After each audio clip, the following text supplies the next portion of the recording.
प्रिय विद्यार्थियों, आज हम करने जा रहे हैं क्लास 10 की poem number 2 my good right hand, मेरा अच्छा दाहिना हाथ। दाहिना हाथ उसने खुद की मेहनत को कहा है और इस पोएम के पोइट हैं चार्ल्स मैके। सबसे पहली बात जो आपको याद रखनी है, उनका पूरा नाम है ये रहा, चार्ल्स मैके।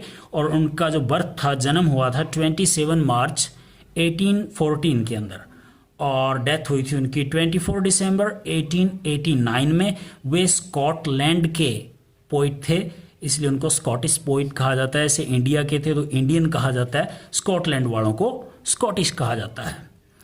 इस पोएम के अंदर टोटल 16 लाइन्स हैं, 16 लाइनें हैं और इस पोएम को 4 पार्ट्स में डिवाइड किया गया है। ये पहला पार्ट है जिसके अंदर 4 लाइन्स हैं, ये दूसरा पार्ट है जिसके अंदर 4 लाइन्स हैं, ये तीसरा पार्ट है जिसके अंदर 4 लाइन्स हैं और ये चौथा पार्ट है जिसके अंदर भी 4 लाइन्स है। टोटल होगी 16 लाइन्स। सबसे पहले हम ये देखते हैं कि इस पोएम को सेट किस तरह से किया गया है। पहली लाइन के लास्ट में हम देखें लिखा हुआ है कंप्लेन और दूसरी लाइन के लास्ट में लिखा हुआ है वेन। कंप्लेन और वेन दोनों आपस में मैच करते हैं। इसी तरह कोल्ड और गोल्ड आपस में मैच करते हैं, यानी कि इन 4 लाइनों की जो सेटिंग की गई है जिसको बोलते हैं rhyme scheme, RHYME rhyme, SCHEME rhyme scheme जो है वो है AABB, यानी पहली और दूसरी लाइन आपस में मैच करती हैं और तीसरी और चौथी लाइन भी आपस में मैच करती है।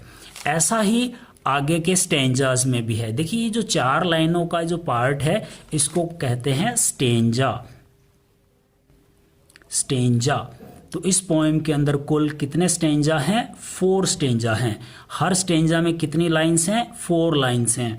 इस पोएम के अंदर टोटल कितनी लाइन्स हैं? 16 लाइन्स हैं। इस पोएम की राइम स्कीम क्या है? AABB। इसी तरह नेक्स्ट स्टेंजा में भी ऐसा ही है। साइड और बिटाइड आपस में मैच करते हैं, सैंड और हैंड आपस में मैच करते हैं, डिस्पाइट और लाइट आपस में मैच करते हैं, पेन, अगेन, वन, सन, अंडरस्टैंड, राइट हैंड। तो ये तो होगी इसकी राइम स्कीम की बात। अब हम देखते हैं कि इस पोएम के अंदर पोइट हमें क्या कह रहा है। देखिए पोइट हमें इस पोएम के अंदर खुद पर विश्वास रखना और अपने हाथों पर अपनी मेहनत पर विश्वास रखना सिखा रहा है। इसलिए ये पोएम जो है एक मोटिवेशनल पोएम है। कैसी पोएम है ये एक मोटिवेशनल पोएम है। देखिए मोटिवेशन का मतलब होता है प्रेरणा। मोटिवेशन का मतलब प्रेरणा। तो ये चूंकि एक मोटिवेशनल पोएम है यानी प्रेरणादायक पोएम है। इस पोएम से हमें प्रेरणा मिलती है। पहले स्टैंजा की बात करते हैं। I fell into grief and began to complain. I looked for a friend, but I sought him in vain. Companions were shy and acquaintance were cold. They gave me good counsel, but dreaded their gold. कह रहा है मैं दुख में घिर गया। यहाँ पे जो ग्रीफ शब्द आया है दुख, आई फेल इनटू ग्रीफ, मैं दुख में पड़ गया, मैं दुखों से घिर गया। एंड बिगेन टू कंप्लेन, और शिकायत करने लगा। I looked for a friend, मैंने दोस्त की तलाश की। लुक फॉर का मतलब होता है ढूंढना, तलाश करना। मैंने दोस्त की तलाश की। But I sought him in vain, परंतु मेरे हाथ निराशा ही लगी। जब आप कोई काम करते हो और वो काम इन वेन जाता है, इन वेन जाता है यानी कि वो व्यर्थ जाता है। आई सॉट हिम इन वेन, लेकिन मेरी ये तलाश व्यर्थ गई। कंपेनियंस वर शाई, शाई का मतलब होता है शर्मीला। कंपेनियंस होते हैं आपके साथी। आपके साथी शर्मीले थे, मतलब वो आपकी मदद करने में शर्मा रहे थे, हिचकिचा रहे थे। कंपेनियंस वर शाई एंड एक्वेटेंस, एक्वेटेंस होते हैं जान पहचान के लोग, आपके परिचित लोग। एक्वेटेंस वर कोल्ड, और परिचित लोग ठंडे थे। ठंडे मतलब उत्साहहीन, मरे मरे से जवाब दे रहे थे वे।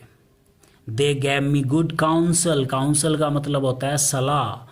वे मुझे सलाह तो अच्छी दे रहे थे, क्योंकि सलाह देने में पैसे नहीं लगते हैं, सलाह हर कोई दे देता है। दे गैव मी गुड काउंसल, उन्होंने मुझे अच्छी सलाह दी। बट परंतु ड्रीडेड, ड्रीड का मतलब होता है डरना, ड्रीड कर रहे थे, डर रहे थे अपना सोना देने से, मतलब यहाँ सोने का मतलब है अपना धन देने से वो डर रहे थे, सलाह अच्छी दे रहे थे। ये था पहला स्टेंजा। दूसरे स्टेंजा की बात करते हैं। लेट देम गो, उनको जाने दो। आई एक्सक्लेम्ड, मैं चिल्ला के बोला। एक्सक्लेम करना मतलब एकदम से बोलना। लेट देम गो, उनको जाने दो। आई एक्सक्लेम्ड, मैं चिल्ला के बोला। आई हैव, ये आई हैव है। I have a friend at my side, side मतलब बगल, आपका हाथ कहाँ होता है, आपकी बगल में। तो I have a friend at my side, मेरी बगल में एक मित्र है।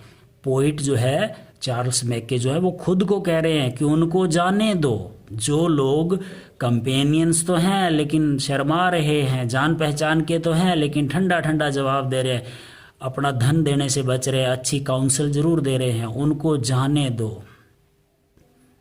मेरे बगल में एक मित्र है, टू लिफ्ट मी, मुझे ऊपर उठाने के लिए। वो एक गाना था ना, मुझको भी तो लिफ्ट करा दे, कैसे कैसों को दिया है, ऐसे वैसों को दिया है। तो किसी को लिफ्ट कराना मतलब किसी की हालत में सुधार कर देना। मुझे ऊपर उठाने के लिए मेरे पास मित्र है। एंड एड मी, एड का मतलब होता है मदद करना, और मेरी मदद करने के लिए भी एक मित्र है। वट एवर, जो कुछ भी, बीटाइड हो जाए, चाहे जो कुछ भी हो जाए, मुझे ऊपर उठाने के लिए और मेरी मदद करने के लिए मेरे बगल में एक मित्र है। अपने दाहिने हाथ की बात कर रहा है वो। To trust to the world is to build on the sand. देखिए सैंड होती है रेत, रेत, और बिल्ड का मतलब होता है बनाना, इसी से बन जाता है बिल्डिंग, इमारत। बिल्ड ऑन द सैंड का मतलब होता है रेत के ऊपर निर्माण करना। अब आप मुझे ये बताइए कि रेत के ऊपर कोई चीज़ निर्माण करना एक व्यर्थ का कार्य होता है, बहुत ही मुश्किल कार्य होता है, क्योंकि वो रेत की बनी हुई चीज़ टिकेगी नहीं। हिंदी में भी बोलते हैं रेत के महल बनाना। तो कह रहे टू ट्रस्ट, ट्रस्ट भरोसा करना, वर्ल्ड दुनिया। इस लाइन में वो ये कह रहा है कि दुनिया पर भरोसा करना रेत पर महल बनाने के समान है। जिस तरह से रेत पे बना हुआ महल ढह जाता है, उसी तरह दुनिया पर किया गया भरोसा ढह जाता है। आगे क्या कह रहा है, आई विल ट्रस्ट, ये आई विल है, या आई शैल भी कह सकते हो आप। आई शैल ट्रस्ट, मैं भरोसा करूँगा। बट इन हेवन, बट का मतलब है यहाँ पे ओनली, बट का एक मतलब ओनली भी होता है, केवल। आई विल ट्रस्ट, मैं भरोसा करूँगा, बट इन हेवन, केवल स्वर्ग में। स्वर्ग मतलब ईश्वर, भगवान। मैं किस किस पे भरोसा करूंगा, एक तो भगवान पर, और दूसरा माई गुड राइट हैंड, मेरा अच्छा दाहिना हाथ। इन दो ही चीज़ों पर मैं भरोसा करूंगा। जब ये बात उसने कही ना अपने आप से, तो क्या हुआ, माई करीज रिवाइव्ड। करीज का मतलब होता है साहस, हिम्मत। रिवाइव यानी फिर से जाग उठी, मेरा साहस फिर से जाग उठा, मेरी हिम्मत फिर से लौट आई। इन माई फॉर्च्यून्स डिस्पाइट, देखिए फॉर्च्यून होती है किस्मत, फॉर्च्यून्स डिस्पाइट का मतलब होता है किस्मत खराब है तो भी, किस्मत खराब थी मेरी तो भी मेरी हिम्मत जाग उठी। एंड, और माई हैंड वाज, मेरा हाथ कैसा था, स्ट्रॉन्ग था, मेरा दाहिना हाथ मजबूत था। और मेरा जो मूड था, मेरी जो स्पिरिट थी, मूड कैसा है, सैड नहीं है, उसका मूड लाइट था। कह रहा है जैसा मेरा मूड हल्का फुल्का था ना, तरोताज़ा था, उसी तरह मेरा हाथ भी मजबूत था। तो दोनों बातें होगी, मूड लाइट है और हाथ मजबूत है। It raised me from sorrow, sorrow का मतलब होता है दुख, रेज माने उठाना। इसने मुझे दुखों से उठाया। किसने उठाया, ये इट किसके लिए आया है, हैंड के लिए आया है। इसने मुझे दुखों से उठाया। It saved me from pain, save बचाना, और पेन माने दर्द या तकलीफ, और इसने मुझे तकलीफ से बचाया। इट फैड मी, इसने मुझे खाना खिलाया। FWD फीड माने फूड माने भोजन होता है, फीड का मतलब भोजन खिलाना होता है, और इसी की सेकंड फॉर्म होती है फैड, भोजन खिलाया। इसने मुझे भोजन खिलाया। एंड क्लैड मी, क्लैड करने का मतलब होता है कपड़े पहनाना। इसने मुझे खाना खिलाया, कपड़े पहनाए, बार बार, अगेन एंड अगेन। किसने? राइट हैंड ने। अब उसकी हिम्मत भी आ गई, हाथ मजबूत है, मूड अच्छा है, सब कुछ ठीक हो गया। तो फिर क्या हुआ? दोस्त भी वापस लौट आए।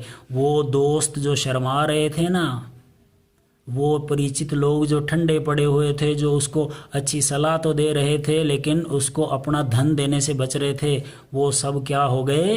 केम बैक, वापस आ गए। एवरीवन, सभी आ गए। The friends who had left me, दोस्त जो मुझे लेफ्ट करके चले गए थे, छोड़ करके चले गए थे, केम बैक एवरीवन, सब वापस आ गए।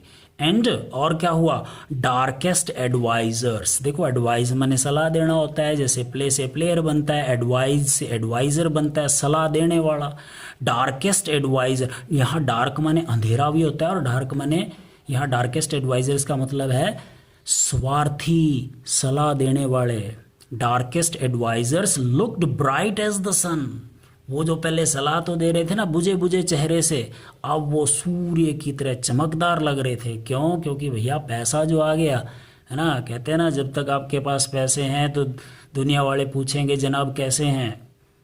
तो darkest advisers looked bright as the sun, वो सलाह देने वाले लोग भी अब बड़े चमकीले दिख रहे थे। लेकिन I need them no more, no more का मतलब होता है अब नहीं, अब मुझे उनकी नीड नहीं है, मुझे उनकी ज़रूरत नहीं है। एज दे ऑल अंडरस्टैंड, जैसा कि वो सब समझते हैं, वो सब समझते हैं, मुझे उनकी ज़रूरत नहीं है। मैं किसको धन्यवाद देता हूँ? आई थैंक दी का मतलब होता है यू, पुरानी अंग्रेजी में होता है दी का मतलब होता है यू। आई थैंक दी, मैं तुम्हारा धन्यवाद करता हूँ। तुम्हारा किसका? अपने हैंड की बात कर रहा है वो, अपने हाथ को धन्यवाद दे रहा। आई थैंक दी, मैं तुम्हें धन्यवाद करता हूँ। आई ट्रस्ट दी, मैं तुम पर भरोसा करता हूँ। माई गुड राइट हैंड, मेरे अच्छे दाहिने हाथ। तो प्रिय विद्यार्थियों, ये थी poem my good right hand. अच्छी तरह से इसको वीडियो को एक बार और देखिए, कुछ बातें जो हैं जो आपको पहली बार में नहीं समझ आई और वो दूसरी बार में समझ में आएंगी। Thank you, goodbye, happy study.